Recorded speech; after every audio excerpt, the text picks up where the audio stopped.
Do you like to see some northern performance from United Korea? Two手 yes, 举手. Shake hand, right hand. Okay, good. Then I will invite them to come. They're from Pyongyang, okay? The dancing artist from Pyongyang. Pyongyang, you know Pyongyang? Do I have to tell you where? Here is Korea, okay?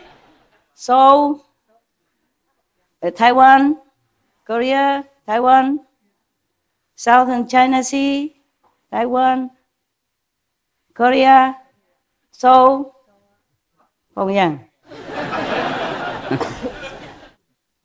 Because the dancing artist troupe, you know, Pyongyang troupe, they wrote me a letter. Yeah. They say they are very touched that I like them, that I'm concerned about Korea. So they wanted to come to perform for me, free of charge. They even say that, free of charge.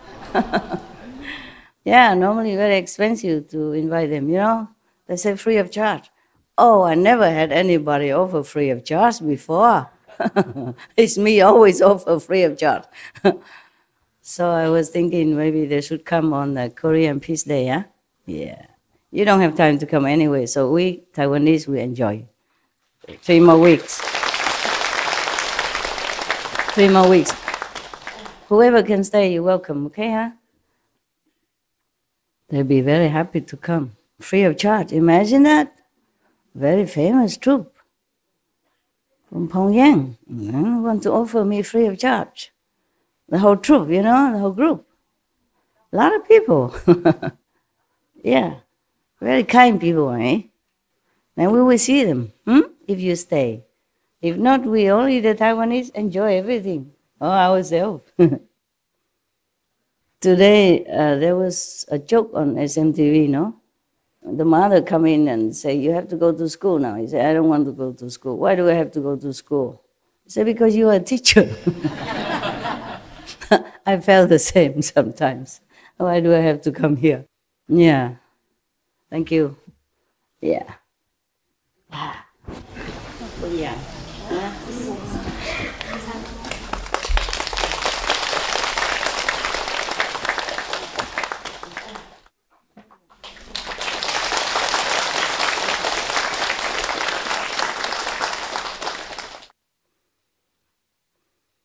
If don't need, can give other people.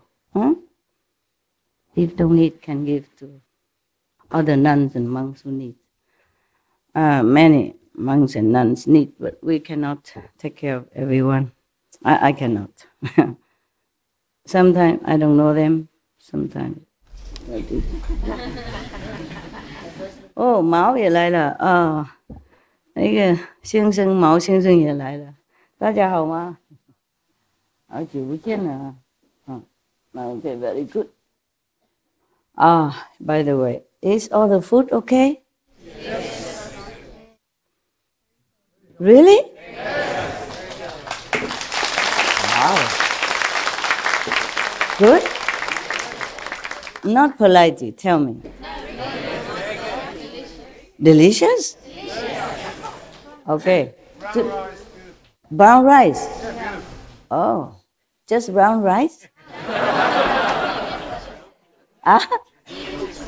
Vegan chicken?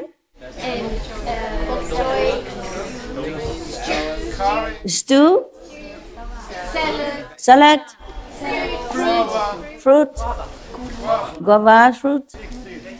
What else? Soup? Tofu? Pumpkin soup? If you're happy, it's good. Very happy. Salad also if for the raw people. If you need something special, you have to order in advance, okay? Because we don't live very near the city. It takes some time to arrange, to arrange people to go, arrange to buy. arrange to come back and arrange to prepare for you. As the best is before you come, you already order, Say, okay, I'm special. Especially raw. I'm very, very raw. I cannot be cooked. OK， 好了，哎，今天更多人师兄你也来了 ，Indonesia， 你怎么看起来一模一样呢？我看到你已经30年以前了，是不是啊？哎呀，你看他了啊？有没有人认识？只有我认识他。30年左右了，以前呢，我第一次看到他，是他请师傅去印尼嘛，And now he looked just the same. I mean, same age, just more pinky. Such a healthy boy. 还在做那个电影的生意吗？没了，退休了。OK. Before he owned cinema theater. Yeah, when I first saw him, some 30 years ago. Look at him, my God. How old are you now? 40? Yeah, he looked like 40, 50, no? But it cannot be, right? Can I ask you, how old are you? 83? 站起来给大家看看。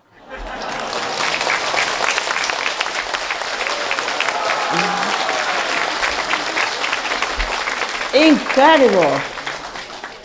Incredible.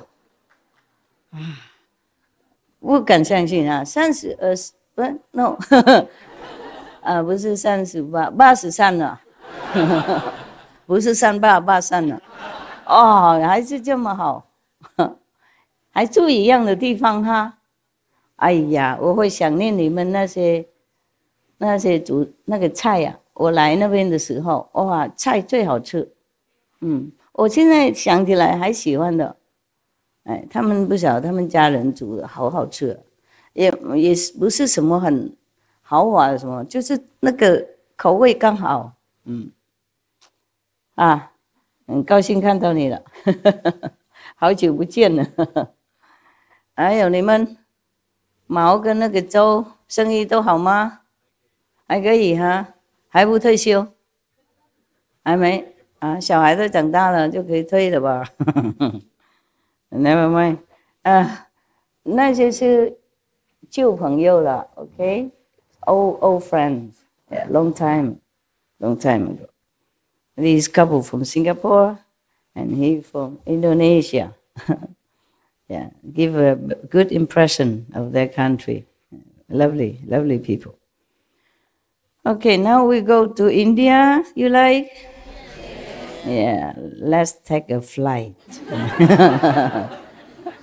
in our heart and flight, free of charge. Yeah. I was thinking of that joke. I also sometimes don't feel like going out to be a teacher. I can't believe being a teacher. You have to worry so many things. Before, when you see some master go on the stage or in the temple, they just go and sit and just talk leisurely. And you thought, oh, nice to be a master, yeah? And many people run around him or her, doing everything for them. Look like, yeah. How come I don't have such kind of life? I do everything mostly myself, and I have to organize many things. Of course, people are doing it, but I still need to organize, give instruction, where to repair, what to do, etc., and have to be on top of it. Like how many people can come now, or we have to be in Sihu. We have to organize buses. You see what I'm saying, and all that stuff, and have to organize over there too. A lot of things. Even this seems small thing, but all day just small things, nothing else. Yeah, and my dogs also. Sometimes change assistant, and the dog got sick. And until I check it out, they're already sick. Yeah, sometimes too late. And I feel sorry for my dogs that sometimes I just have to leave them for someone else to take care, and not everyone bring good energy or healthy kind of atmosphere, okay, huh? Even though you are initiated. And as you know very well, the past karma, the master power, delete. But the present karma, you must carry on. Otherwise, you cannot live. You must die immediately if you have no connection with the world at all. Yes. And because you're still connected with family, friends, and all kind of things, give and take in this world. So we have to carry on this short life for a while. Yeah, whatever we have to do, we have to do. That's why we need the 5 precepts. That's why the precepts come in. Otherwise, maybe your karma in this life is already destined to be bad. Yeah? Then you have to rely on the master power also, but your own willpower, the precepts, to know what to do, what's right, what's wrong, so that you control yourself. Yeah? Then you take the destiny also in your hands to guide it with the master help into the right direction. So our life is better.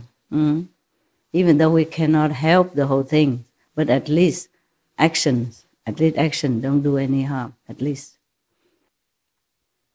Okay, now we take a flight to India. Yesterday, I was talking about the 4th meditation method with the 2 kings of medicine, plus the 500 other Brahman gods who are also helping with the healing process. Yes. Any healing things, any healing process or power mostly came from the 3 worlds, because it's a physical body, physical world. Yes, and they control them.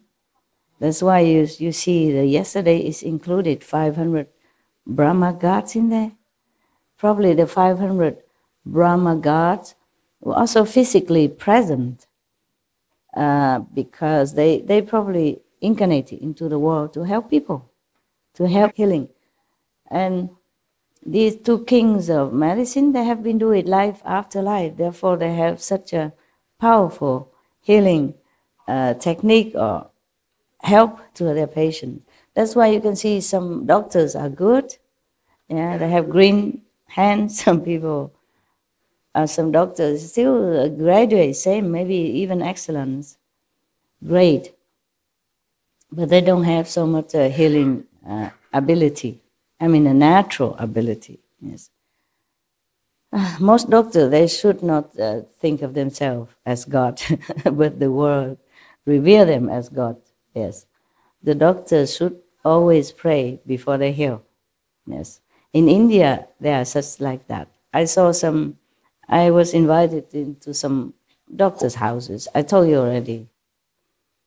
At least one of them I saw is written in the office of the doctor saying, I prescribe, I mean the doctor prescribe, but you heal. It should be like that. And remember the story I told you about the Indian boy who wanted to marry me? Yes. Just one first glance.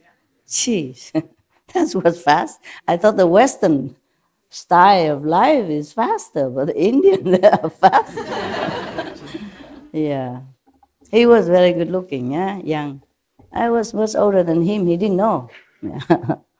But maybe I didn't look that old, yeah. Long hair, shining hair. Mm-hmm. Beautiful, walk alone with a white bunjab. I think very eye-catching. He's on the horses, I'm walking. Most Indians, they have money, they ride on the horses. Because in the Himalaya trails, we don't have any other vehicles with the machine.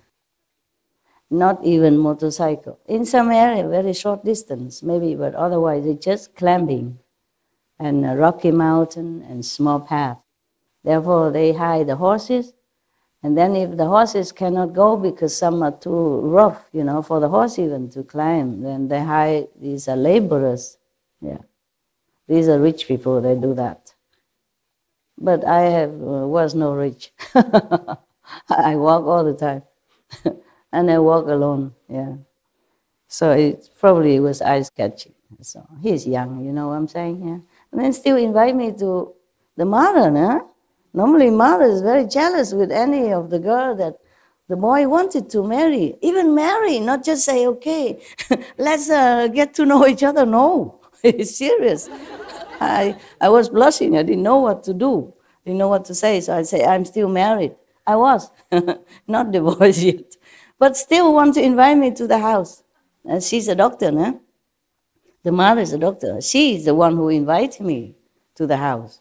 She said, nevertheless, come to look at us if you pass by. I said, yeah, if I pass by, I surely do. I did visit. And she was very simple housewife, not any air of a doctor or nothing, She sat on the floor with like Indian people, cutting vegetable and throw it out. The rest of the vegetable they don't use is throw it out the window, just like that. Chop, chop, chop. Good one put on the one side. Also on the floor. Can wash later, doesn't matter. Floor is good. Floor is clean. I put on one side and the other one just like this. Chop, chop, chop. Put one side, throw out. It doesn't matter because the cows in India, they roam free. They will pass by and eat it anyway. In fact, I did see it. I was curious. After she left to something, she goes some other room. I peep at the window. Oh, there's a cow eating it. So there's no waste. It's very cute. I didn't stay long. I didn't sleep there. Just passing by, say hello. And they give me meals. And very hospitable, the Indian people. Even the poor people from the remote area of India, they greet you with a smile and the God's name, Hari Ram Ram. Yeah. Oh, God be with you. Hare Krishna, Hare Ram Ram, they always greet you with that. Yes. But don't ask them where you're going because they always say straight ahead. Yeah. Straight ahead. And if you say something, they always seem like don't agree with you because they say, okay lah. They shake their head, but they say good, good. Okay. That means yes, right? In India, this means yes. For us, this is yes. But for them, this is yes. I was very confused. I said, I did say anything wrong? I didn't. Why he always disagree with me? And if I ask the direction, straight ahead. Yeah, maybe the rural people, they did not learn too much English, so that's the few words they know. All they know is straight ahead. Well, that's where you should go, actually. Yeah, where would you want to go? Straight ahead, no? Very good people, good people. Now, let's go yesterday again. I told you the calendar always pops up by itself. We should really thank the past masters, monks and nuns and scholars who have taken time to record the Buddha's teaching after the master's nirvana, and also for the past and present persons, lay or monks or nuns who have really dedicated themselves, sacrificed their time and precious health or under any difficult situation to translate this so that I can read it to you. And we have to thank them. And may they be blessed forever by all the Buddhas, past, present, and future.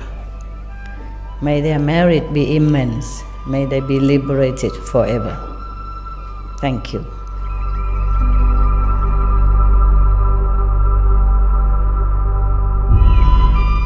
According to Buddhism and the believer and tradition, when you read Sutra and all that, you have to put on incense, flower, and bow to the Sutra first and thank all the Buddhas and Bodhisattvas in 10 directions, all respectfully, before you read it, okay? And then you cover the Sutra also with silk, or, beautiful cloth, and I just make it more popular.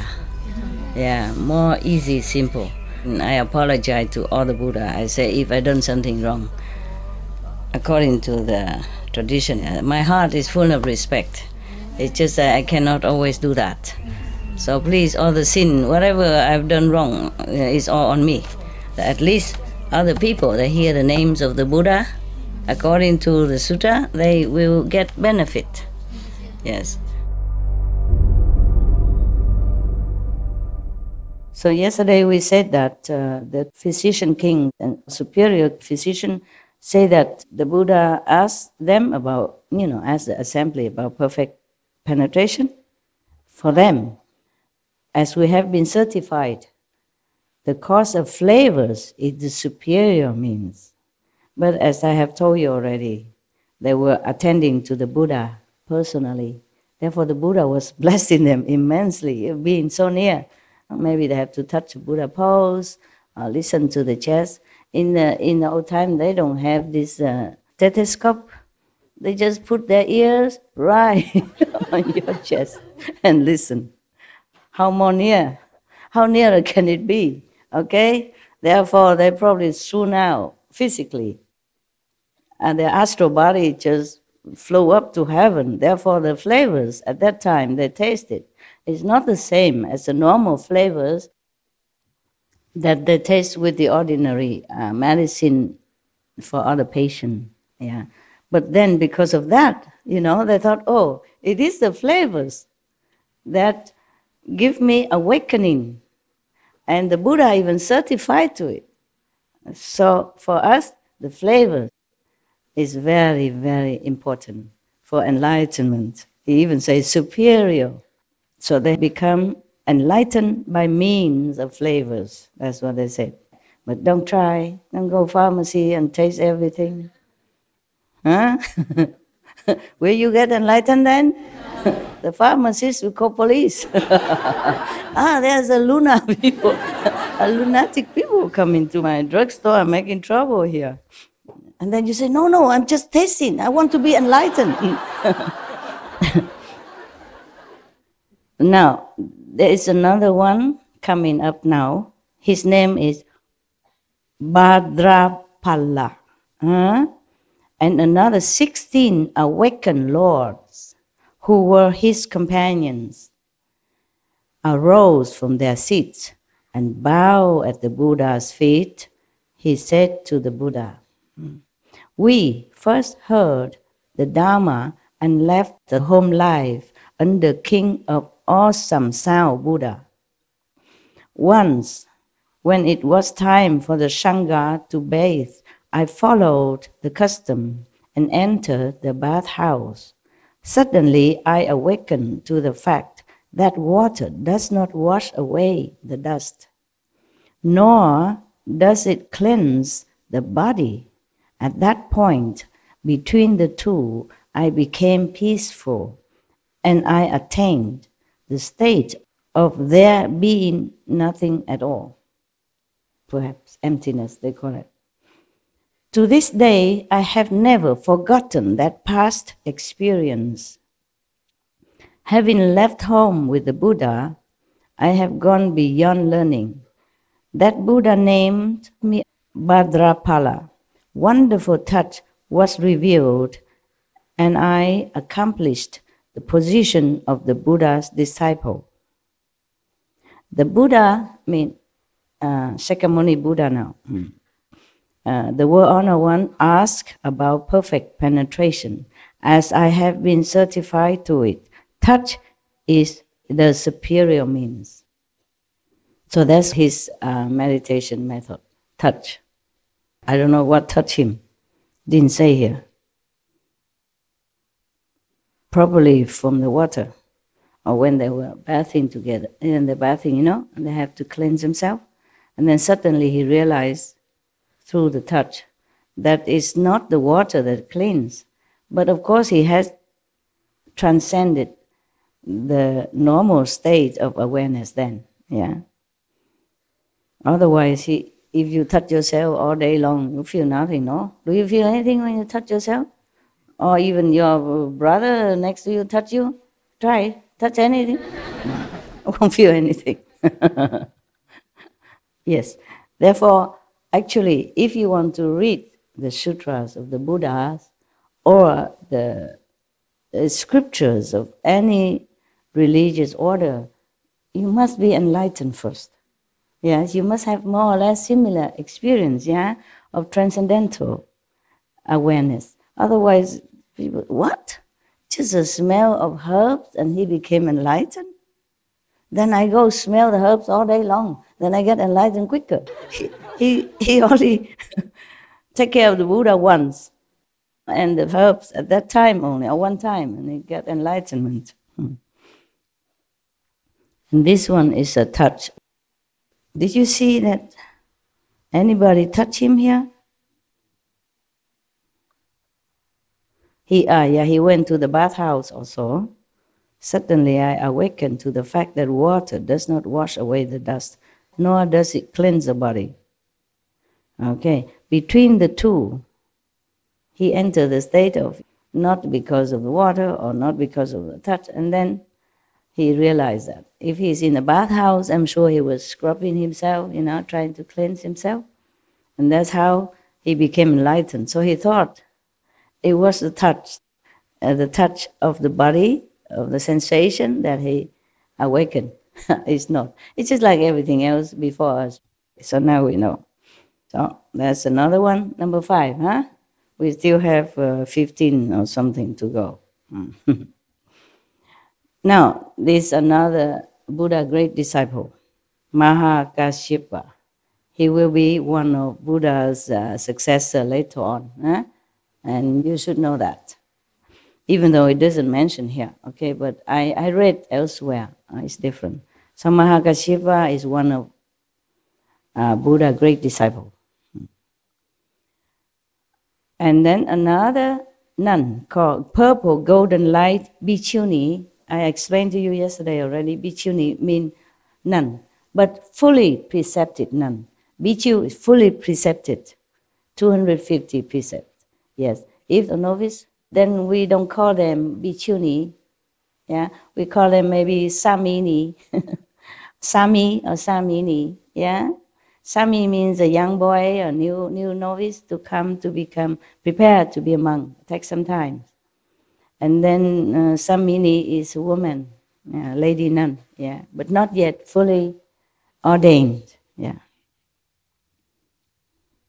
These are all Bhikkhu and Bhikkhuni. Yeah, okay. I was also. I'm supposed to be Bhikkhuni, but don't look at me, don't question.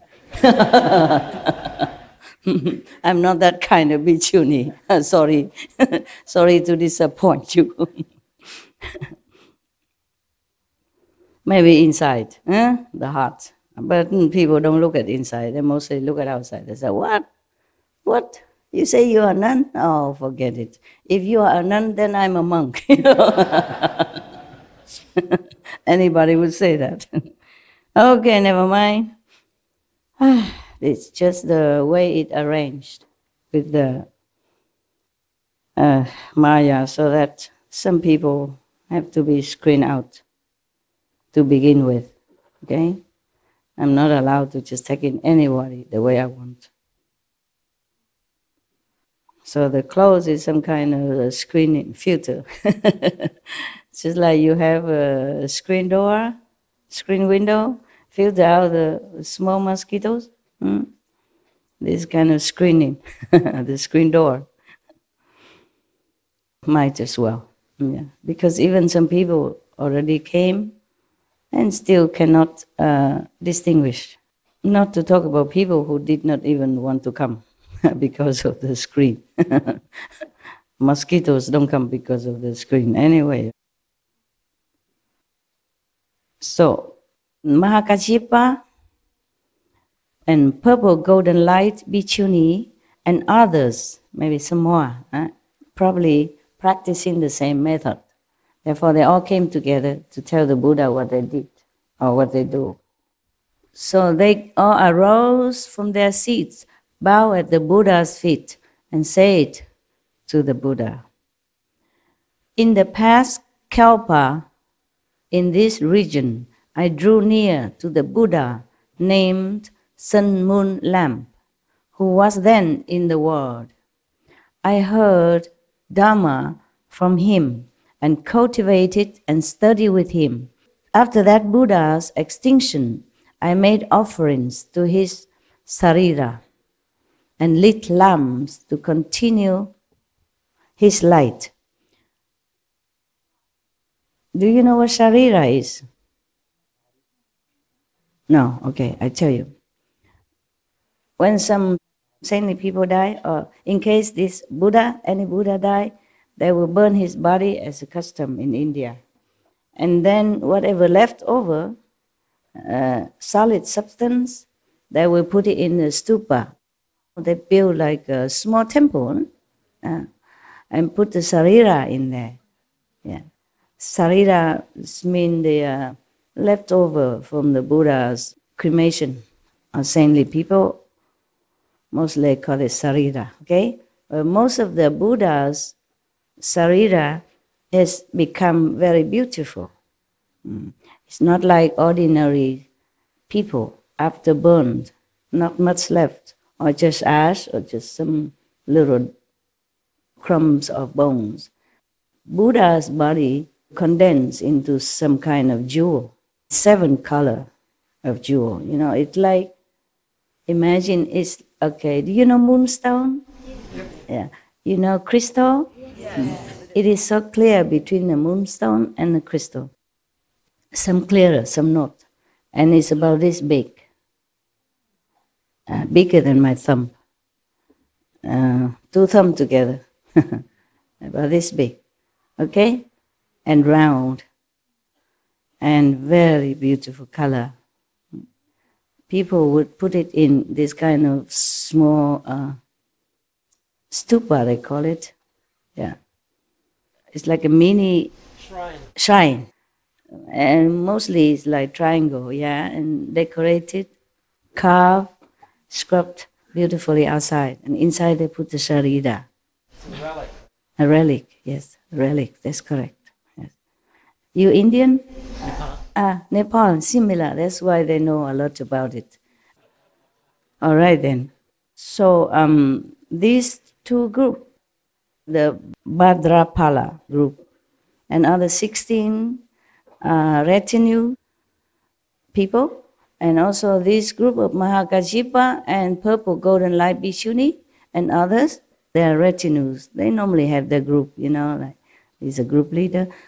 They have practiced already in the past, as you can hear that already, yeah? Are you okay? Your eyes are red. You didn't sleep well? No, I'm fine. I'm just very happy. You were happy and you cried? Oh, why are you crying? Pure tears of joy. Truthfully, I'm so happy. We are all so blessed. You're happy? So happy, blessed, spoiled. We love you so much. Of course, I'm your babysitter. I sit here. And you feel safe, and of course somebody take care of you. But you go beyond what's necessary, Master. I can't hear you at all. What? You go beyond what's necessary, Master, and it's just really so beyond touching. The duty, you mean? Yes. Okay. So this is my duty. Yeah. All right. Thank you. Thank you. I'm glad you're happy. Okay. You just like fans, you know, that's all. I don't know. Like those famous movie stars and singers, if they sit with you, let you come to their house, of course you're happy. Huh? Because even you're not coming to their house at all, you're not allowed to. You just stay in a big open air theater somewhere and you already, hoorah, hoorah, hoorah, oh, oh. And here I let you in my house and entertain you every day. If you're not happy, then you must be crazy. I can understand that. Yeah. No, I guess it's different. I hope it's different. I hope you're not just my fans. Or whatever. Yes, I do what I can. I thought you didn't sleep well, your eyes red. So they practiced before, you see, in the past Kalpa, also in the same region where the Buddha Shakyamuni was at that time. They were practicing with the Sun Moon Lam Buddha, who was then in the world. At that time he was in the world. I heard Dharma from him and cultivated, and studied with him, etc., etc. And then after the Buddha Nirvana, she make offering to Sarita, and he lit lamps to continue his light. Maybe maybe lighting lamps, normal lamps, to offer to the Buddha, or maybe she meant that she continued to teach people, because she said she lit the lamps to continue his light.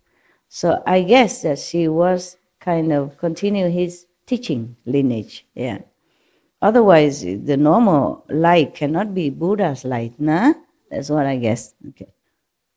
From that time on, life after life, my body has always been perfect and has shone with a purple golden light. The bhikshuni, purple golden light, and others make up my retinue. And we all brought forth the resolve for Bodhi at the same time. So that was their story. Yeah?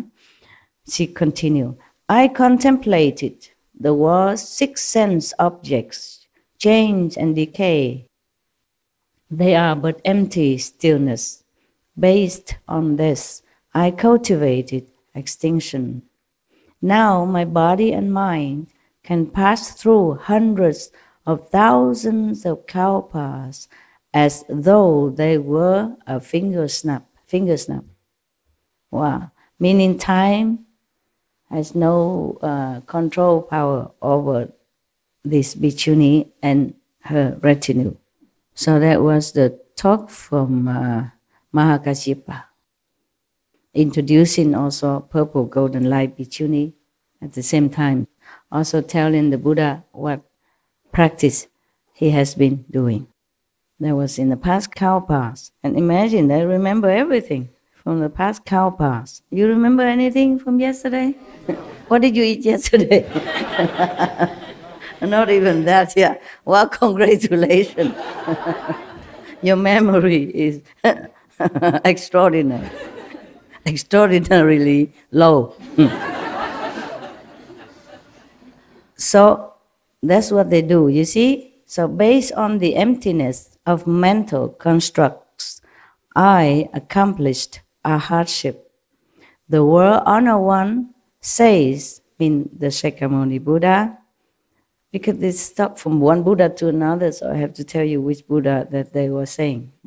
Before there was his past Buddha, master, and now he talked about Shakyamuni Buddha. So the World Honor One says that I am foremost in Dutta practices.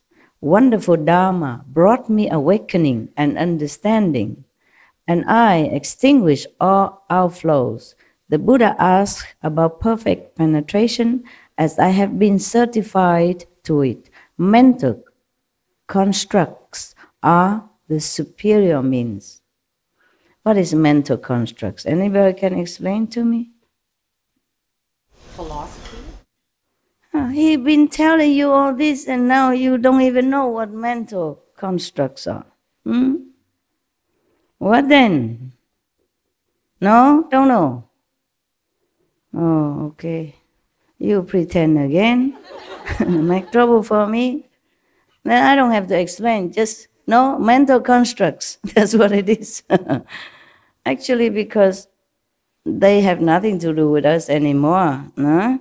We could also read through to see how many methods the Buddhas, monks and nuns have been practicing all that time. He said that he contemplated the world's 6 sense objects, that they change and they decay, so they are just empty. Based on that, you see, he cultivated extinction. So now his body and mind can pass through hundreds of thousands of kalpas as though they were a finger snap. Don't know. What if I say I also don't know? Okay? What? What does that mean? He's using his intellect, his mental power to observe the sixth sense. You see that we know. Touch, smell, taste. What else? What else? Okay. So he's using his intellectual power, mental power to analyze this. And it's also a kind of contemplation, you know? Concentration. Thus, he became enlightened. People use different faculty to be enlightened, okay? Yes. Even sometimes practice the same method. Therefore, people has different experiences inside. Just like you, brother and sister, I teach you one method, but some of you have different experiences. Some, have experience outside, obviously, or some benefit of some kind, and some go inside, see different worlds, different dimensions, etc. So this is what he did in order to get enlightenment. Therefore he said to the Buddha, mental constructs are the superior means, because he think or the sixth sense object would be deteriorated someday or another, but the mental capacity would still remain. Yeah. Therefore he said that his body and mind is belonging to the mental domain, yeah? So he say he still have it. And his mind can pass through hundreds of thousands of kalpa, as if with a finger snap. All right. So he think if you use the mental power, the mind power, then you can be enlightened. Just be more observant, more concentrating, using the mind. Our method don't use the mind, except just to repeat some protective kind of phrases. Yeah, that's we have to use. Otherwise, it's not the mind that we use to observe or to analyze anything. You see, he did observe the sixth sense objects, and then he see that they are not permanent, not lasting. It's just the mind. Even the sixth sense object, he observed that they all come, go, but his mind is still alert, still can see that. That means he think he used the mind to see things, to know things. So now is another one. His name is Aniruddha, another monk. Arose from his seat, bowed at the Buddha's feet, and said to the Buddha, "When I first left home, I was fond of sleeping all the time." It sounds familiar to me.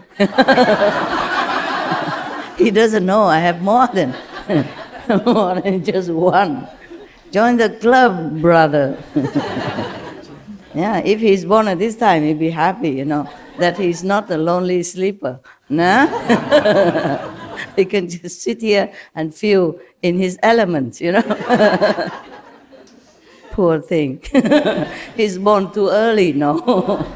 If he's born at this time, he'll be so happy. Yeah, sit among you and feel it, wow. We are the same element. We really brothers. The thirst come one scolded me. Well, I didn't. But at least the Buddha is more strict. You see that? So if you blame me for being too strict, well, I'm only the disciples of the Buddha in strictness. Yeah.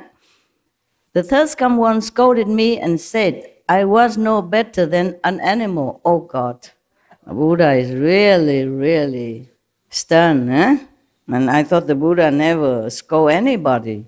Well, he did actually. He did scold. The sutra I read that he did scold his son. Yeah.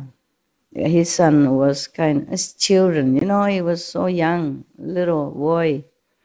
And he said his young stomach cannot bear one meal a day. And he said that he is meditating too long, he cannot bear, etc., etc. The Buddha scolded him. Say that, you see this, I remember something like, you are the son of the Buddha, and it's like something worthwhile, yeah? But if you see the basin that I used to wash my feet with, can people use the feet washing basin to eat or to put something more valuable in it? So the Buddha meant that if he is not trying hard, he will be just like a useless, common, not much worth utensil. Something like that. But here it's like an animal. Ooh. Wow. I didn't know the Buddha can be so strict. I forgot this. Yeah, at one time, I read somewhere else. So, Buddha story. One bhikkhuni, addicted to garlic. She also always go to the lay person's house and ask for some garlic. One day the lay person don't have any garlic in the house. So he told her that she can go to his field and take some by herself. Because he was probably busy or something. And she went there and take a lot or something. And from then on, the Buddha said, whoever eat garlic will go to hell. Just to eat garlic. Probably he was angry because she damaged the field of a lay disciple, which being a bhikkhuni, you should not.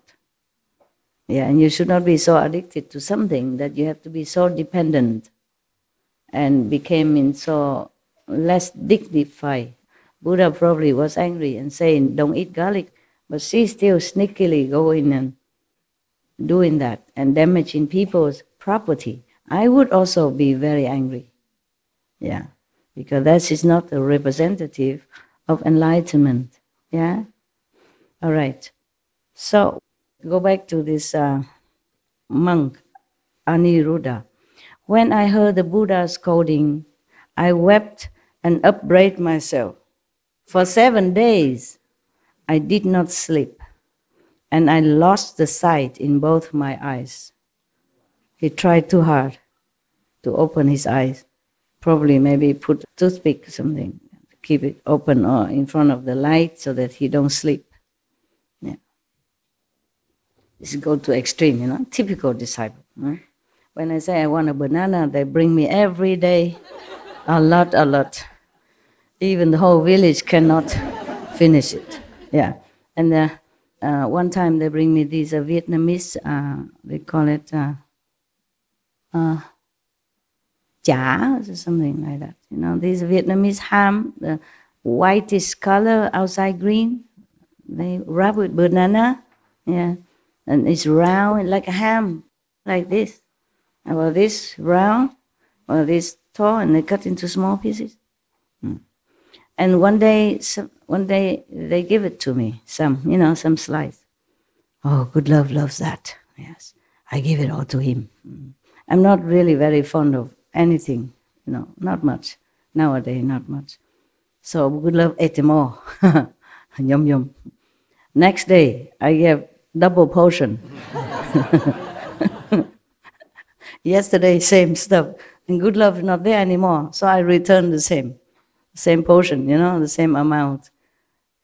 The dog's not there because when I'm on retreat, I cannot just have them around. I don't have enough time to attend to you and attend to business and paperwork.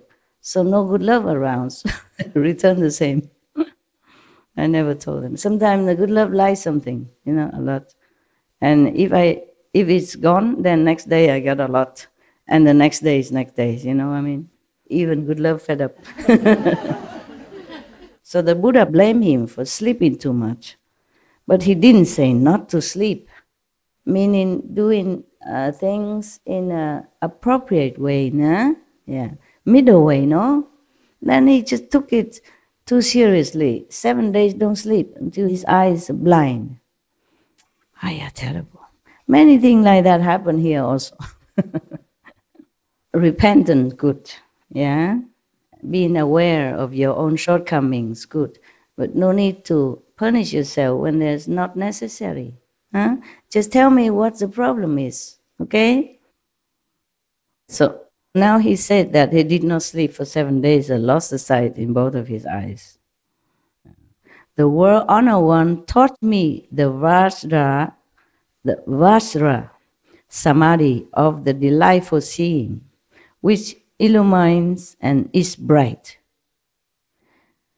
Although I had no eyes, no eyesight, no? Not that I don't have eyes, no eyesight, I could contemplate the 10 directions with true and penetrating clarity, just as if I were looking at a piece of fruit in the palm of my hand. The third come one certified me as having attained a hardship. The Buddha asked about perfect penetration, as I have been certified to it. Returning the seeing back to its source is the foremost method. Meaning, you don't see with the eyes, just like you are doing in meditation. Yes. As I have told you before, one of the Zen masters said, if he knew, the nature of our own primordial, luminous and glorious self, he would be better being blind, deaf and dumb to begin with. That's what he said. Because we can't use anything. This physical, ephemeral nature of things and the body, we cannot use any of them for enlightenment. So that's why when he has no eyes, he realized after the Buddha taught him how to see inside, then he knows that the seeing source is not from the eyes. The eyes get the seeing from the source, just like the ears get the hearing from the true source. You see, that's why we don't use the ears, but we hear. You see, if you did not practice Kuan method, how would you understand what I'm saying? Huh? Anything at all. Yeah. Even you practice Kuan method. I asked you many times. You did not understand. Not to talk about the people who don't. The blind, lead the blind, both fall into the ditch. Yeah, now you know, huh? So hurry up, okay? Yesterday I asked you about the 2 medicine king, remember? And you talked to me about the herbs. I asked about the enlightenment, their awakening. And you said, because the herbs, the smell of the herbs, the different herbs, the mixture of the herbs, all nonsense. Miss the mark 2,000 miles. Just like you miss the magician's hand, he's doing something to distract you while he's doing something else. That's why you don't see where the pigeon come from, or where his handkerchief come from, or where anything else come from. Yeah. Just the quickness of his hand and the distraction skill. Just like, this is a joke everybody knows. That before you go and learn medicine, the professor teach you to put your hand in some patient's feces and taste it. Yeah. And he did that. The professor put his hand in the patient's feces and tasted it. And he told every student to do it. They did it, yuck. But he said, you stupid, you should have observed. I put this finger, but I taste this finger. Observation is everything. That's what he said, the professor. You don't know this joke? This is very famous with all the medicine, the school. She said, you should observe, man. Observe. Observation is everything. This finger, but I touch this finger. And they all do the same finger.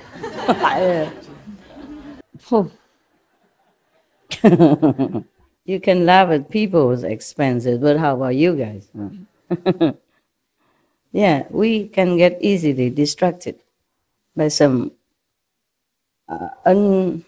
unimportant factors or unimportant movement or some unimportant object, and we do the wrong thing, yeah? And think the wrong thing. All right, so we continue. Yeah, returning the seeing back to its source is the foremost method. But seeing only, yeah? Not yet the Kuan Yin method. most masters, they don't teach you everything. Or maybe that master only specify in that scene. Most people nowadays, or most maybe master or Zen teacher, they only do the seeing, only do the meditation seeing, concentration, or breathe, yeah? Something like that. Or observing the body, something like that. Or observing the natural of the impurity of the body, yeah. And then until you see only skeletons in front of you. Something like that, yeah? But very rarely teach Kuan Yin method. Very rarely, yes. Only some, like we know, like Sakyamuni Buddha. Those famous masters, all the time up to now, all teach Kuan Yin method. If you read carefully, you see. Even Milarepa also, yes. Milarepa master also teach Kuan Yin method. No? That's why before the master give him initiation, he know nothing. He just build bricks and, houses, and then get scolded every day and beaten up even until bleeding. And the wife of his master, Maba's master, must help him to put some ointments on his back. Yeah, he has such a heavy karma because he killed so many people using magic. Using magic is already a no-no. Using magic to kill the whole village is even the greatest no-no of any time. So his master has to painfully cleanse it that way first before he can be empty, pure enough to receive the great teaching. Nowadays, some masters are very compassionate, just teach you without checking you anything. So if you met such, some Indians master like that, should really appreciate. I'm not talking about me or anything, just in general, okay? General. His master has many disciples, main disciples, who can transmit the Kuan Yin method, like Kuan Yin messenger nowadays. So Milarepa sneakily went to one of his chief disciples who can give initiation and asked for initiation. He faked that the master sent him. So his chief disciple believed that and gave him initiation. Nothing happened. No light, no hearing, nothing. So the chief disciple was wondering, could it be that our master did not allow this? That's why he did not get the experience. So later they found out that he cheated. Get more beaten from master, more house to build. I think it was his wife, the master wife, sent him there. Said, okay, you go there. Yeah, don't get beaten and go there and ask that disciple, say, I say so, or something. Nothing happened. Yeah, his time is not come yet, okay? He's not ready. He's not worthy. At that time, Maba don't teach a lot of people, you understand? Many disciples, but not many as many. Yeah. Not all masters are empowered to teach many disciples. And not all masters came to teach many disciples. And not all masters take enough power with them to teach the large assembly. Some people teach only a few, like Bodhidharma. Yeah. Not like he's not powerful, but at that time, he can only use so much power to teach a handful of disciples, 5, and maybe some other sub-disciples. Buddha teach many thousands, yeah? But at that time, he could teach more. He has more power. It's just that communication, transportation is not as good as nowadays. Buddha has to walk every day. Yeah. So now, there is another monk coming up now. Kusdra Pantaka arose from his seat, bowed at the Buddha's feet, and said to the Buddha thus, I am deficient in the ability to memorize and do not have much innate intelligence. When I first met the Buddha, he means this one, Sakyamuni Buddha, the other two were talking about the past Buddhas that they learned with. But of course now they also learned with the Sakyamuni Buddha. But this one learned directly, just like the first 5, yeah? Or Ananda, yeah? or Sariputra, I guess so. I can't remember, yeah. Nowadays, we take everything for granted. But that is also a miracle, you know? It's also one of the miracle power. 100 years ago, we didn't have it. When I was a teenager, we don't have it. Yeah.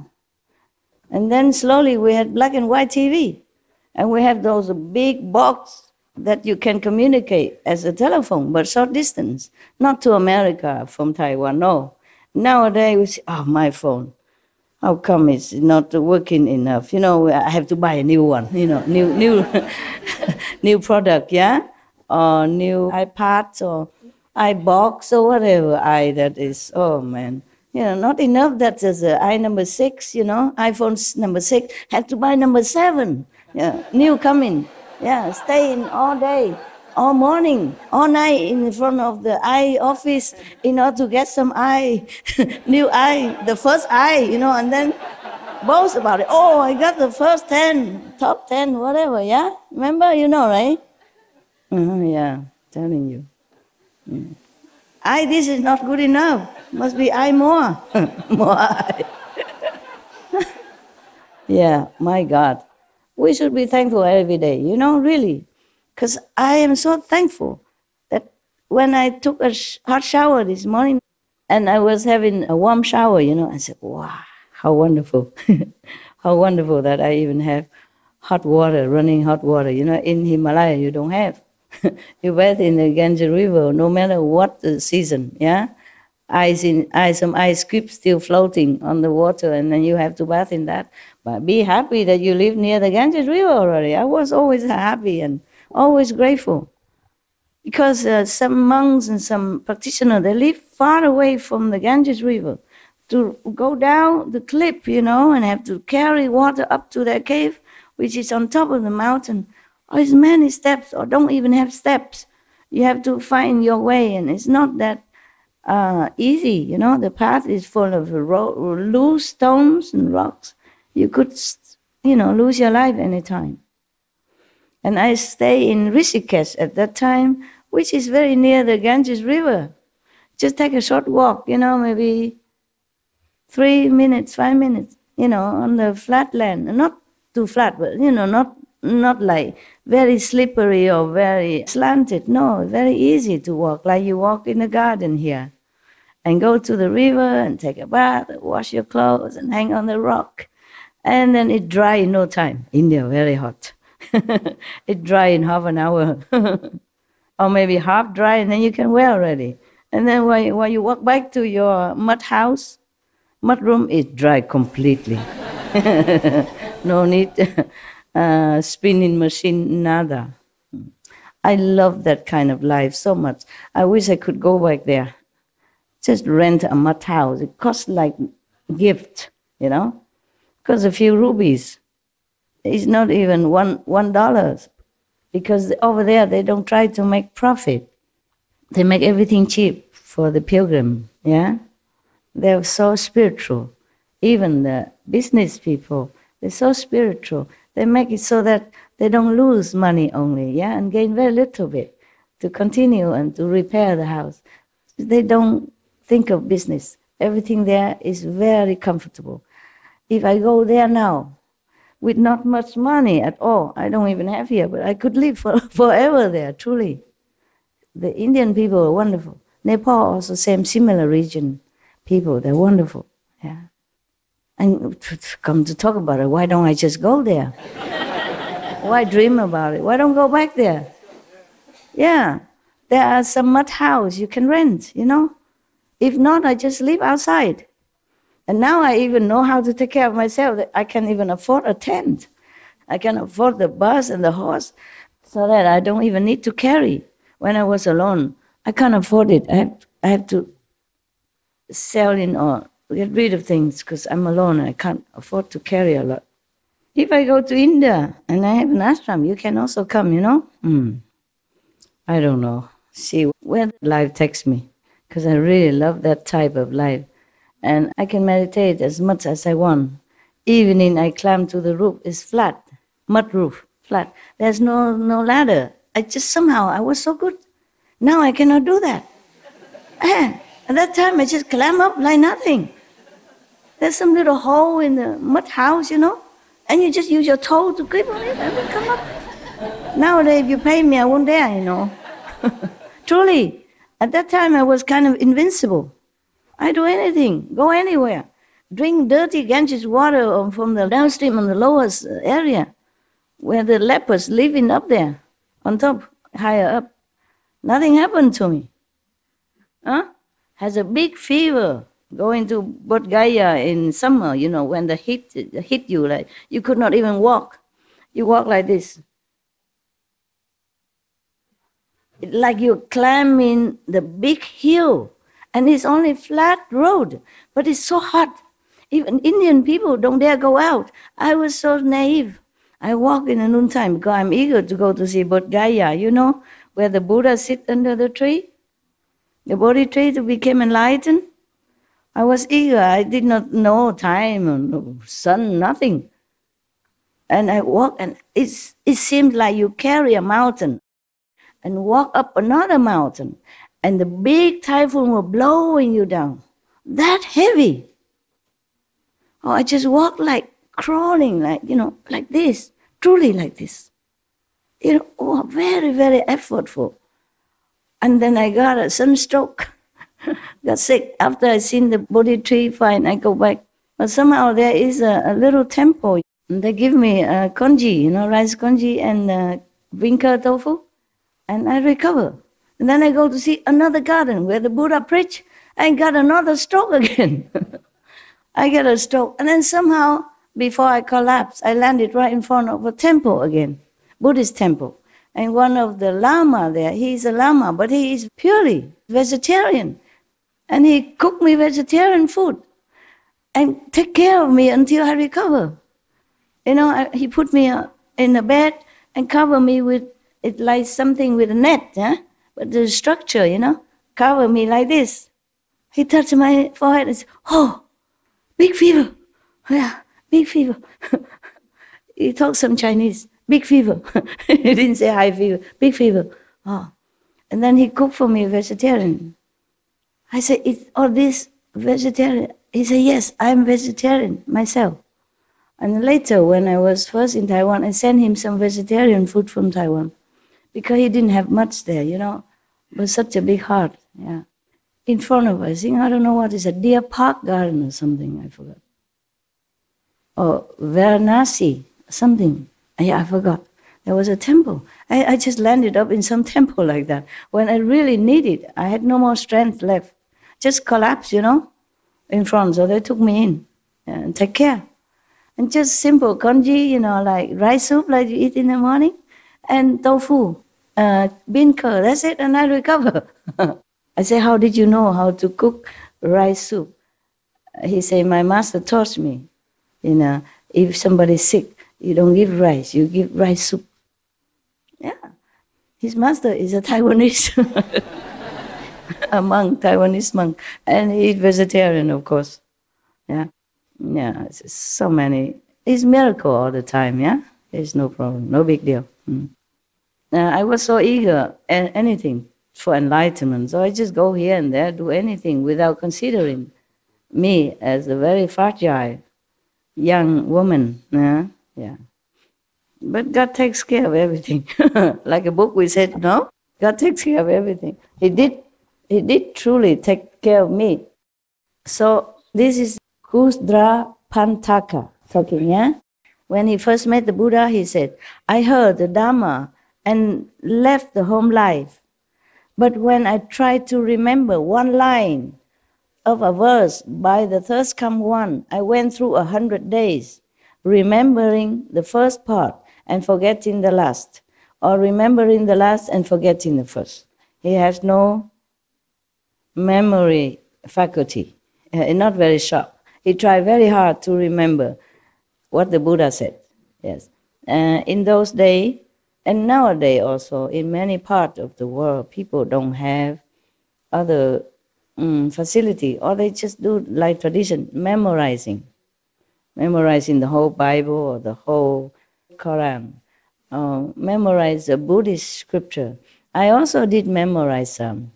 You have to memorize some, like the morning service, the evening service. And when you make offering to the Buddha and recite some mantra for the ghost and all that, you must know. I had to memorize also some, yeah. And also they memorize some of the mantra, the compassionate mantra, like from Bodhisattva. It's a long mantra, yeah, or some shorter mantra. But even in a morning service, you have to remember. You cannot just sit in front of the Buddha, bowing and reading. You have to prostrate to the Buddha. And, oh, I forget. What was it, Buddha? What was it? What was the last part before I bow? I forgot. You have to learn by heart, yeah? Like you have to make offering to the Buddha. I learned both Chinese and Vietnamese. Yeah, in the morning you have to make offering.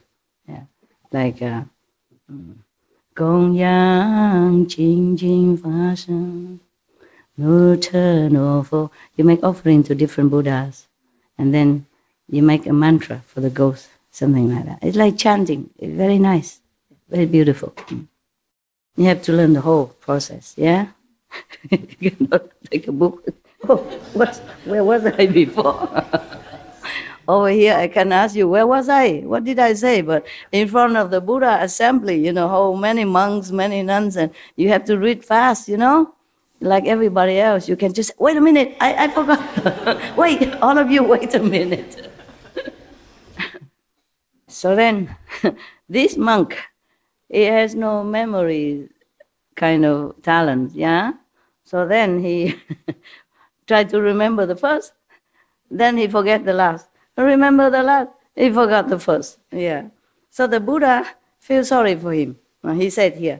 So the Buddha took pity on my stupidity, yeah, and taught me to relax and regulate my breath. You see, the Buddha teach him breathing now, so that he can be more relaxed. Yeah. The Buddha also teach breathing technique now. Yeah. I contemplated my breath thoroughly to the subtle point in which arising, dwelling, change, and extinction happen in every sana, every nanosecond, he said, okay? Every ksatna, that means nanosecond. In Sanskrit, it says ksatna, yeah. But he realized every nanosecond that because he contemplated the breath thoroughly, yeah, until to very subtle point, so that he see the arising, dwelling, change, and extinction happen all the time in this world or the other world. Yes, every nanosecond, something new arise, something change, something exists, destroy every nanosecond. So he continued, my mind suddenly attained vast non-obstruction until my outflows were extinguished and I accomplished arhatship. Beneath the Buddha's seat, I was sealed and certified as being beyond learning. And he's already enlightened, yeah. And no need to learn any book or any instruction anymore.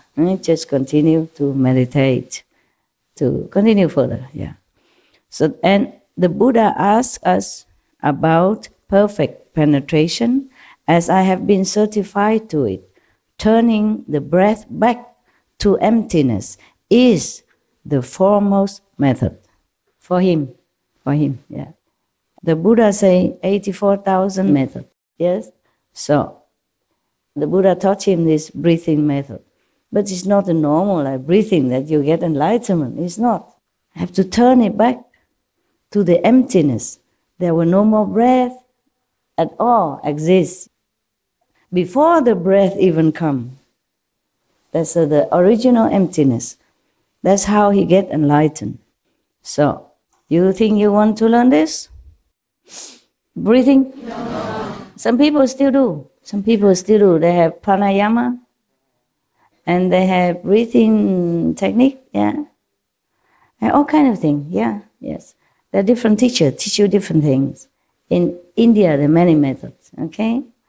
They have some royal technique, hatha yoga, and other things, yeah, they call different names, yeah. So now another monk arose from his seat. His name is Gavampati. bow at the Buddha's feet and said to the Buddha, I have mouth karma, created from a past offense. I slighted a Shramana, and in life after life, I have had this cow cut sickness, because he probably cursed one of the novice monk before, many lives before. And life after life, he still have to have that cow cut sickness, okay? So the third come one taught me the mind round Dharma door of the purity of a single flavor. My thought was extinguished. I entered Samadhi and contemplated the awareness of flavor as not having a substance and not being a thing. As a result, my mind transcended all worldly outflows. Internally, this is a result, you see. Internally, I was free from body and mind, and externally, I abandoned the world. Not like going to the moon, I guess, no. Meaning he not attached. I left the three existences far behind, just like a bird released from its cage. I separated from filth and wiped out defilements. And so my Dharma eye became pure, and I accomplished a hardship. The third come one certified me in person as having ascended to the path beyond learning. See that? This is another method that the Buddha taught him. Maybe it depends on their faculty and their ability and their intelligence. Yeah, even the Buddha get the so stupid student, he still can raise him up to a hardship. But being stupid is not a sin. Being stubborn, being big head, big ego is a problem that separate you from Buddha nature, and stop yourself from understanding the real teaching of the Buddha inside, not the talking outside. That's why this monk before, he cannot even remember one sentence. Yeah, he forget the front or forget the back. He still can attain a hardship because he's not arrogant. That is the point. You see, he has no ego to obstruct him. Ego is the worst enemy that we can have as a practitioner. Just too much fixation on the outer, phenomena and allurement, and then forgot to go inside. Or too much proud of small attainment or small success, physically or emotionally or spiritually. This is all very detrimental to our spiritual progress. It's the ego make it like that, make you attached to this and that, make you feel proud of this and that, which is absolutely nothing. It's dust compared to the real thing, compared to your real purpose in life, to meditate, okay? Like if your husband spoil you or love you so much and you become kind of a spoiled brat, and in going outside you also became like that, demanding, and proud, arrogant. Or your wife is spoiling you, then you also became stubborn, too much ego, thinking, oh yeah, I'm wonderful, I'm the best, I'm somebody. It is okay for self-confidence, but not overstep the boundary between self-confidence and arrogance. Then you'll be fine. You have to know, check yourself, whether or not you are obstructing yourself. This is really, really, really detrimental for your spiritual progress. You go nowhere, carrying around the ego like a baby, like a precious thing. Just let it go, okay? We are nobody. We are nothing, really. I mean, maybe outwardly, look like I'm your master and teaching you, but inwardly, I don't feel like I'm anything. Inside my feeling, I don't feel like I'm something important. I never had this kind of even feeling to grasp at, I do my stuff, diligently every minute, every second, every hour of the day, what I can. take care of my dogs, take care of my things, do my business, take care of whatever I have to. And if you come, I teach you a few things. But inwardly, for example, suppose I do scold you. It doesn't mean I'm arrogant or anything, because I don't feel like I'm anything. I just do what I have to do. It's just like I tell my dog, stop it, you know? Don't play too rough. Huh? That doesn't mean I don't love my dog. That doesn't prove that because I'm their master. It's not like that. I just have to stop them before they get too serious and biting each other. When they get cranky, playing too rough, and then one get hurt, and then begin cranky, and then the other one also more cranky, and then it's become a fight. Yeah? So I have to stop them then. I say, stop it. I do something to stop them, not to continue so roughly that it escalates into some more serious problem. That's all. Not because I'm their owner. I don't feel like I'm owner of the dogs or anything. I just have to take care of them. It's just situation. Make it like that. It's just like if I teach you, I tell you something, it's just necessity. Not because I think I'm a master. Not because I think I have the right to do that. It's just automatic. It's spontaneous. So love doesn't always mean smooth talk or nice treatment. So get it quite clear. Yeah. But don't pray that I scold you either. If all of you here come and ask me to beat you up, scold you, then what else would I do? Then we can forget the whole Surangama Sutra or any sutra or whatever. Yeah, just beating, scolding, beating, scolding, beating, scolding. Hundreds of thousands of disciples, scolding, beating all day long. Like Marfa, Milarepa's master. Like what? Like how Milarepa's master was beating his... his disciple. He is only one disciple. There's thousands. Look around you. And they haven't not all come here yet. Not all of them are here yet. Thank God that the world offer them jobs. Yeah, not all can take holidays, yeah? And thanks God that some women and some men do marry them. You can't get rid of us, Master, Yeah. but you can at least get rid of some. Yeah, get rid of some. Yeah, through jobs, through marriage. Children, thank God they also have children. And friends, you know, and parents, yeah. And mortgage, yeah. And car to pay, you know. Television, machine, all these are keeping them somehow. Yeah, otherwise how do I manage? Now we go back to the Buddha's business. Another man come called Gavampati, okay? And he has a problem with the mouth. It looked like a cow cut, you know, cow mouth. So the third come one taught him my ground Dharma door of the purity of a single flavor. And then he became enlightened, yeah. And he has no outflow, worldly outflows anymore. He transcended, yeah. Internally, he was free of body and mind, and externally, I abandoned the world.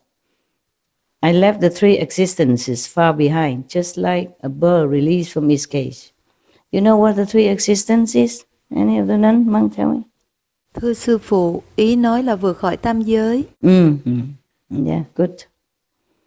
So he had transcended the three worlds, liberated. Okay? Yes.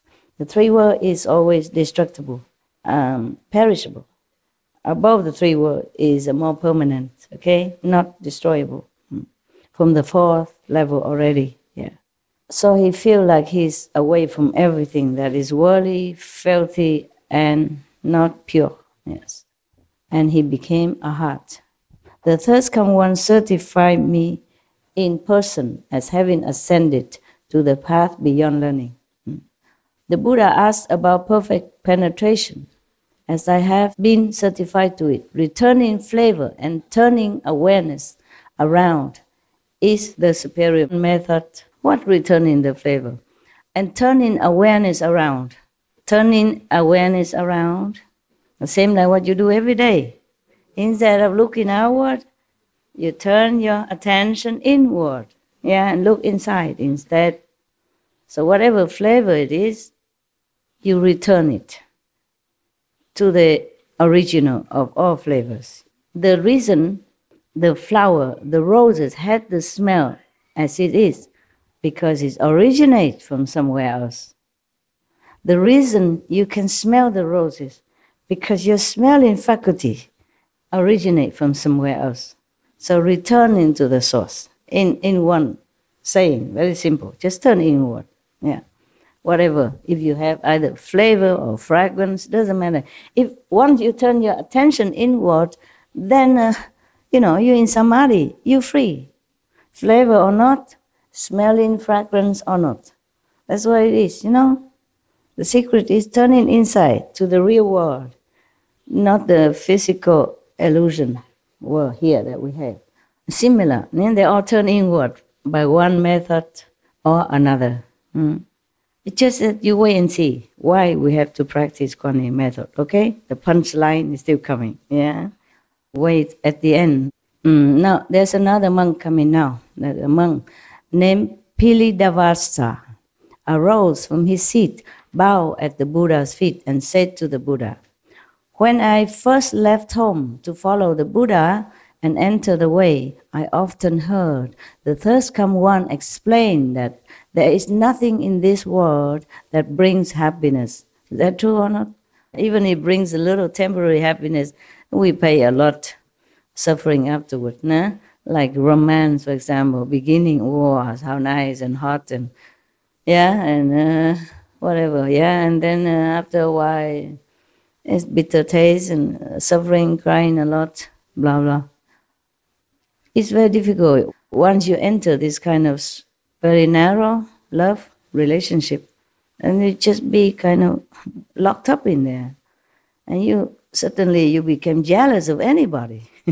Any woman go near your boyfriend, you feel like a potential threat. Any man go near, you feel like it's a potential danger to your relationship and your love, for example. And then if the husband or the wife or the boyfriend or girlfriend that day somehow did something, this is not to your liking, I knew it. That must be that woman. I know it. That must be that man. It's like that. And it becomes more and more narrow and more bickering, more sorrow, more possessive, instead of happiness. It's just the nature of things that turn out that way. Very difficult to control. It's your sixth sense of, outward focusing. And then it brings in trouble. And the mind interprets it in the wrong way. And the heart beats it in a different way. It is the world that makes everything seems negative. And even though you normally have a very good and happy relationship, things will happen to make you doubt it. I don't think any woman would never doubt her husband or boyfriend's love until the day she go into this 1 meter square box, right? I heard all the time that they have doubt, they have suspicion about their love relationship, even though outwardly it seems so perfect. A couple, it seems like they're perfect. But there's never, always, spotlessly, no suspicion. And then because of suspicion, it breeds another suspicion. And then you watch your partner. Instead of loving him or her, you're watching him. You analyze it. You observe it. Oh, this is with negative thinking and expectation. And boom, it might come as you expected. And then you say, I knew it. I knew it would happen. And now it comes. You see, I told you, I knew it. And then the more you told him or her, the more it happened. And nobody likes to stay in a bickering relationship. And then they have excuse to go. And then they start another, you start another, and another war begin in different positions, different places, with different rival. Tell you. That's why the Buddha left home. He had 500 women. He should know. 500 concubines. He should know. That's why all these monks listened to him, because they trusted him. If the Buddha who has 500 wives doesn't know, who else would know? So you got to trust him and be a monk. Be single, yeah? No wife, no woman. Huh? Trust him, be monk like him. Yeah, so that's why 2,000 monks always surrounding him, not wanting anything else, not wanting woman or anything. Even Ananda was already captured by a most beautiful woman and experienced artisan, of that time, most beautiful, and have even the Brahma mantra, the most powerful charm mantra of all time. He was already captured and trapped in there. Even then, he prayed for Buddha, please help me. I just want to be a monk. Believe that? Because they trusted the Buddha. The Buddha is full of experience, not just in heaven, but on earth as well. So all the monks never waver, huh? Maybe that's what it is. Maybe that's why they all became monks. Even though being a monk is not easy. You can't even look at any woman. When you walk, you just look about 1-2 meters in front of you only, huh? And then you don't even think about it. But later they did that naturally. They don't think anymore in that direction because they trusted the Buddha, yeah? Then they all became very pure monks. That's why they became arhat or bodhisattva so fast, so quick, in a shorter time. Because they trust the Buddha completely. Yeah.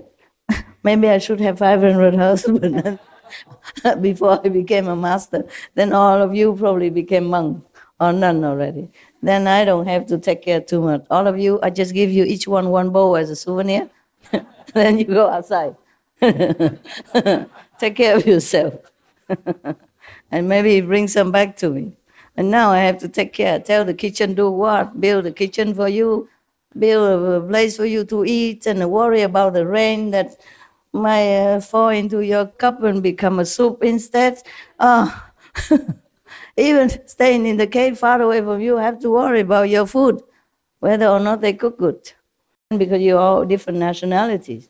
The Korean would probably miss the kimchi, and the Westerner miss their cheese and, cereals, breakfast. Here we only have congee soup, all the same for everybody. Korea, Indian, German, or English, America, no care. Eat or not. Only one choice, eat or not eat. Never mind, you won't die for a few days, will you? No, huh? You manage, right? You can bear the suffering, right?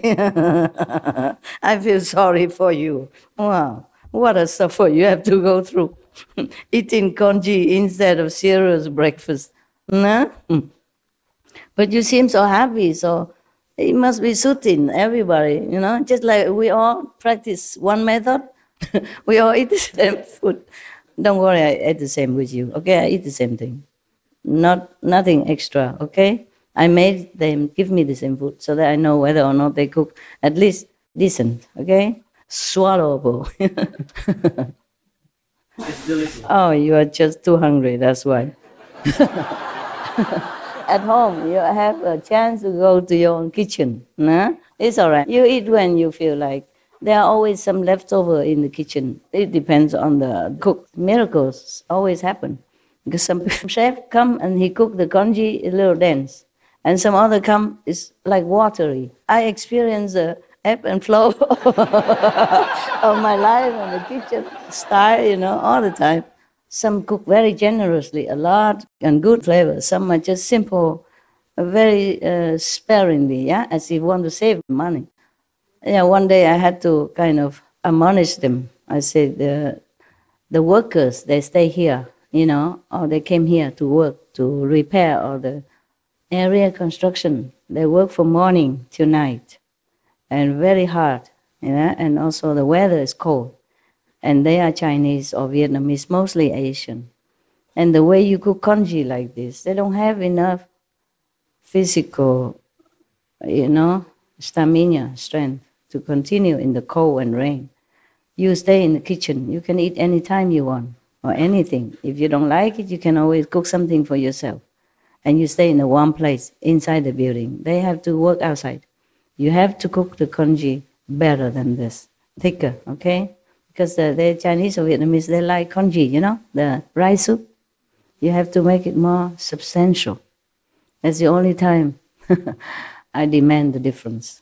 The rest, I normally eat whatever they eat. I don't really care so much. But sometimes I advise them, because sometimes the protein don't taste so good, and the salad just too plain. You put some more nuts in it, or the sauce has to be not too sweet. No, put some avocado in the salad so people have also more protein and essential quality, substance. Yeah, that's all I do. Okay. So this monk, his name is Pilindavasta, arose and bowed at the Buddha and said, "When I first left home to follow the Buddha," meaning Shakyamuni Buddha, if they don't mention anything else, meaning that present Buddha at that time, "I entered the way. I often heard the thirst-come one explain that there is nothing in this world that brings happiness. Once, when I was begging in the city, I was reflecting on this Dhamma door," meaning this method of the Buddha teaching. Dhamma door, it means a method. Where they say door, because like you can enter through that. That's why they say Dhamma door. Just the same as method, okay? The Buddha taught him that nothing in the world brings happiness. So when he was like begging for alms in the city, he was remembering that and reflecting on that. And did not notice a poisonous thorn on the road until it had pricked my foot. My entire body experienced physical pain. Poisonous thorn. There's such a thing as poisonous thorn. Be careful where you're walking, huh? With your shoes. When I was a kid, I remember I walked very often barefoot. Yeah, and now I just remember that. How did I do that even? I walked to school barefoot, I walked back barefoot, about 1 kilometer. And I walked mostly around the village from one place to another, barefooted. Yeah, I remember that. And nowadays, I see my dogs walk around without shoes. You can't wear shoes on dogs all the time. And I feel sorry for them already.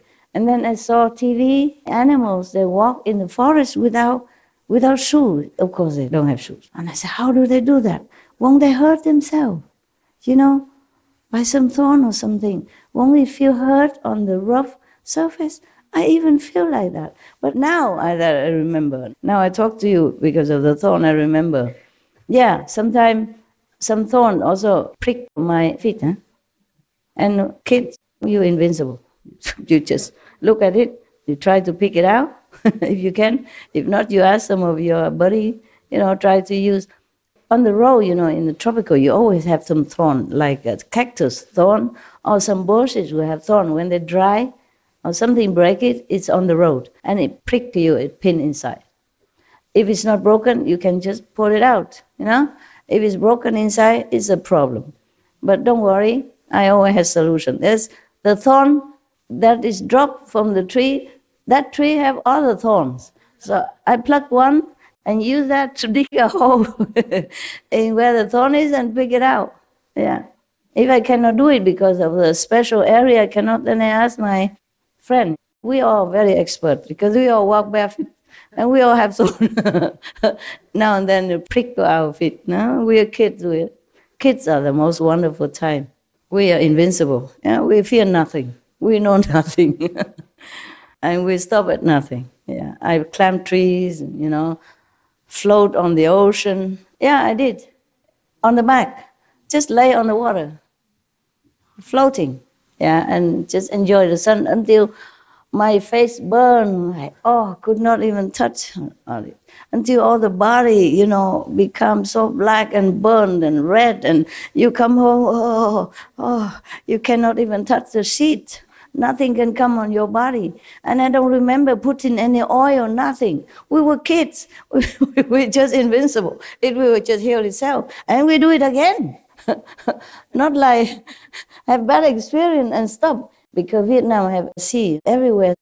Kids love to go to the beach and lay in there until the sun going, and then our body already all red and burned and suffering, and then go home, ooh, ooh here, ooh there, but then go again. Children, I guess the animals, they're also like that. Too pure, too naive, fear nothing, just walk on. So at that time, when the thorn pricked to the foot of this bhikkhu, he experienced the whole body pain, but my mind also had an awareness. Though it was aware of strong pain and recognized the feeling of pain, I knew that in my pure heart there was neither pain nor awareness of pain.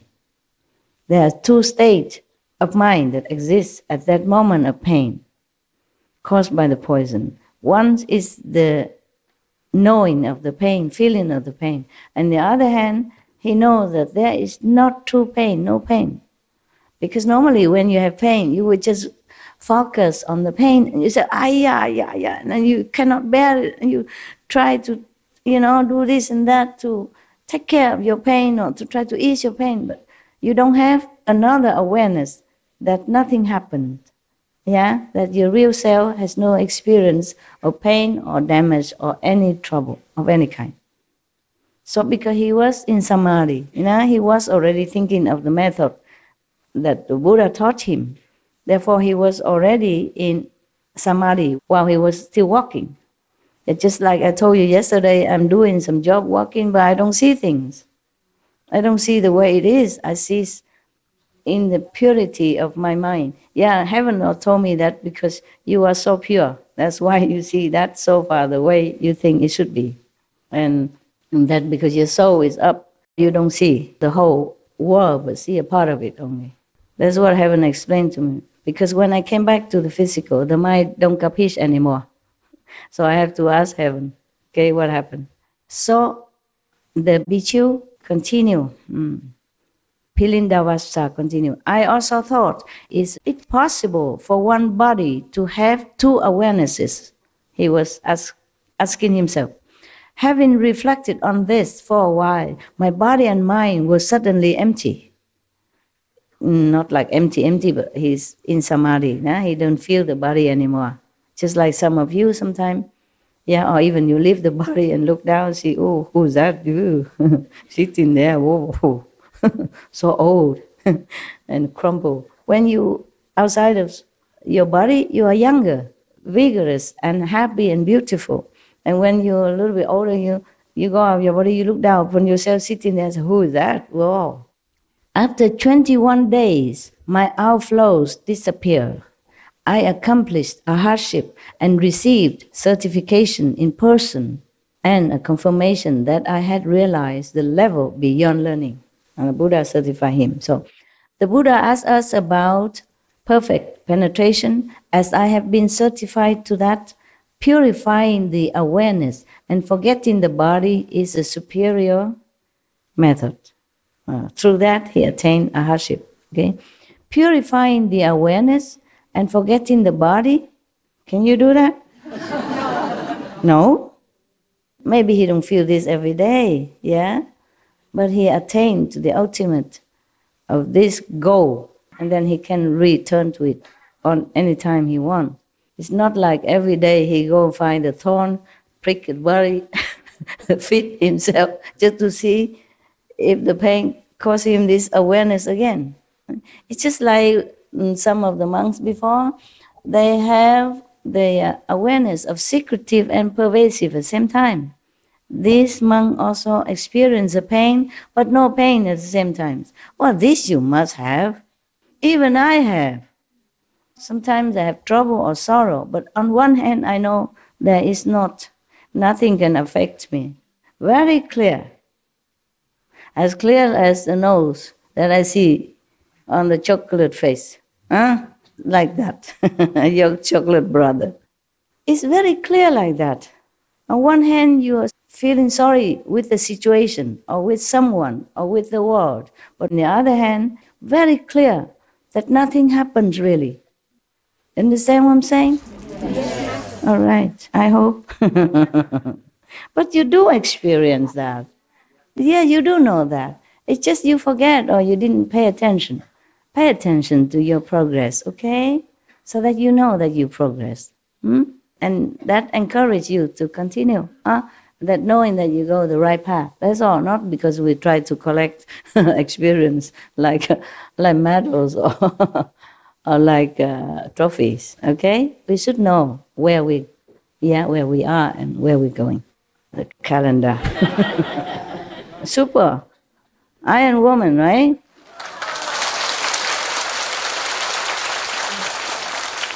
Oh, truly, I don't know why. Because if I'm in the cave right now, no, I just do leisure, do some paperwork, doing nothing, and then occasionally we'll feel tired. Cannot talk like this. Cannot imagine. Just before I come here, I couldn't imagine I go out and talk for 3 hours. I was thinking, Master, can I make it? I talk to myself just like you do, you know. Can you make it? Oh, because you still have to work, you have to go to school.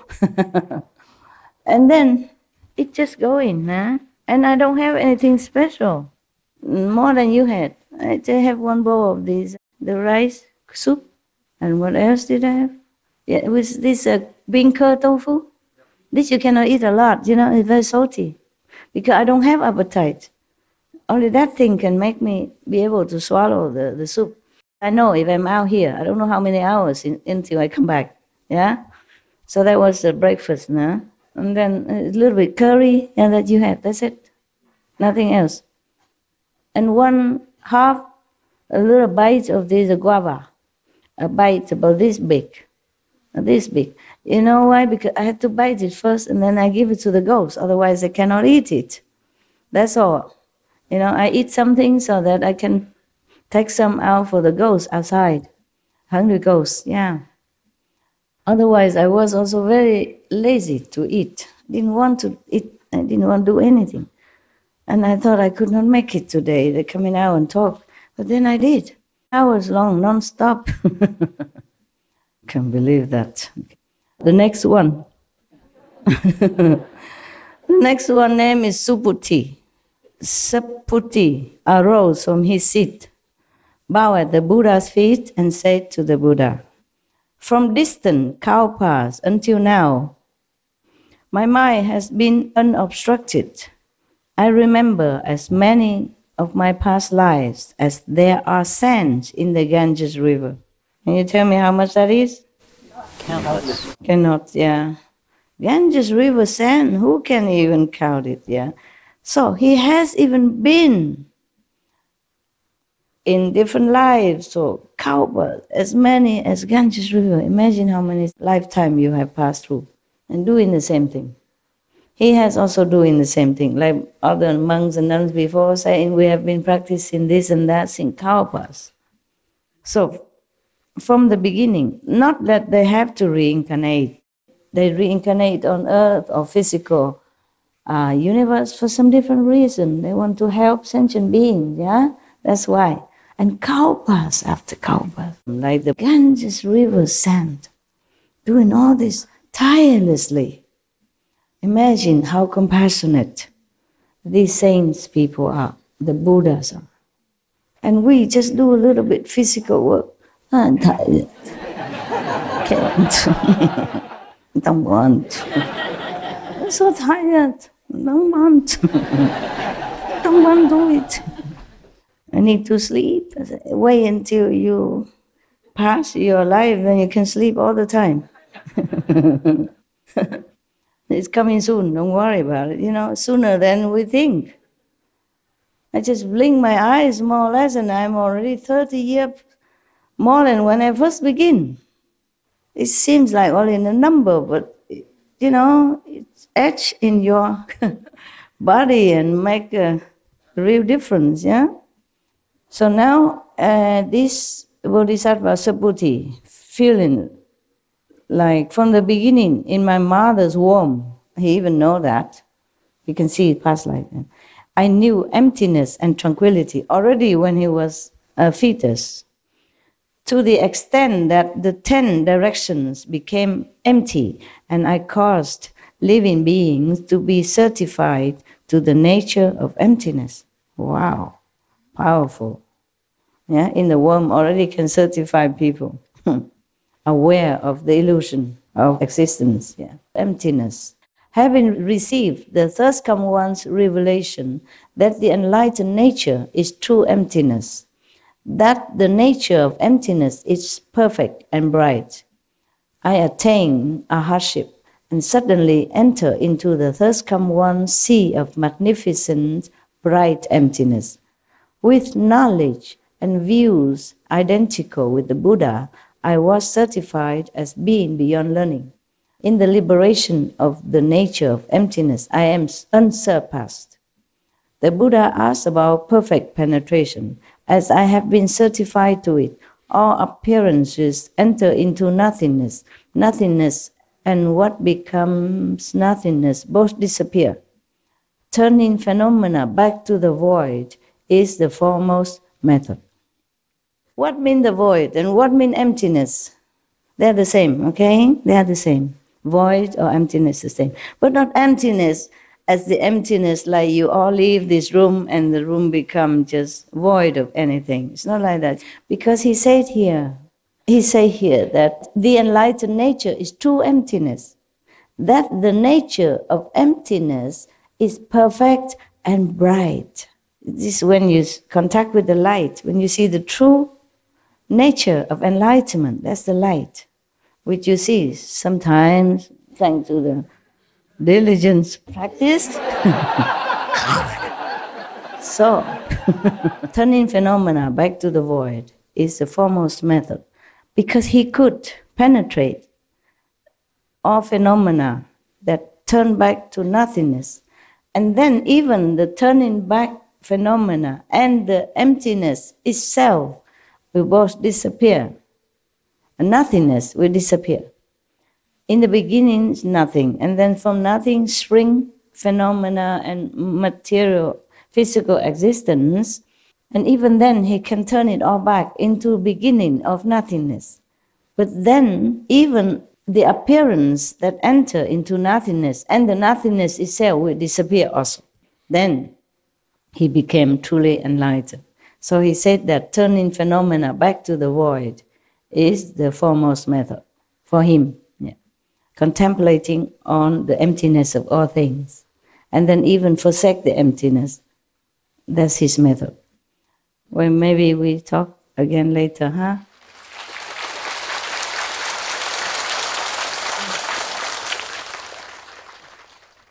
So, Sariputra will be the next. Huh? I mark it here. When you hear the name Kuan Yin Bodhisattva, then you know the calendar is almost end, because she has a big calendar. So we have 15 more. We had 10 already. 25 Bodhisattva will tell you different methods of cultivation. I don't blame you if you leave me. You have too much choice. Spoiled with choices. Okay. Monday, breathing. Tuesday, flavor. Wednesday, emptiness. Thursday, void. And Friday, touch. Saturday, Sixth sense. the sixth sense. And Sunday, take a rest, right?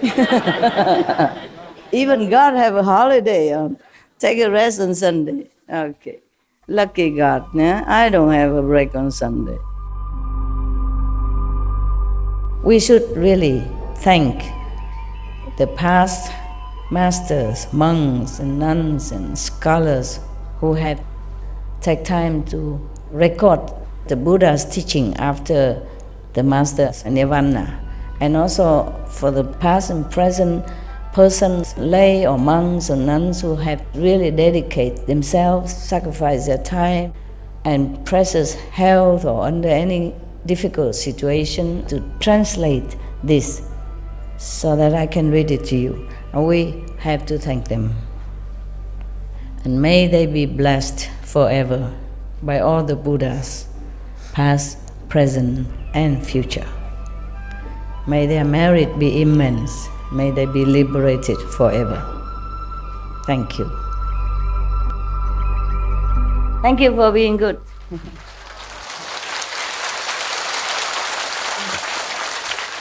For being attentive. Yeah.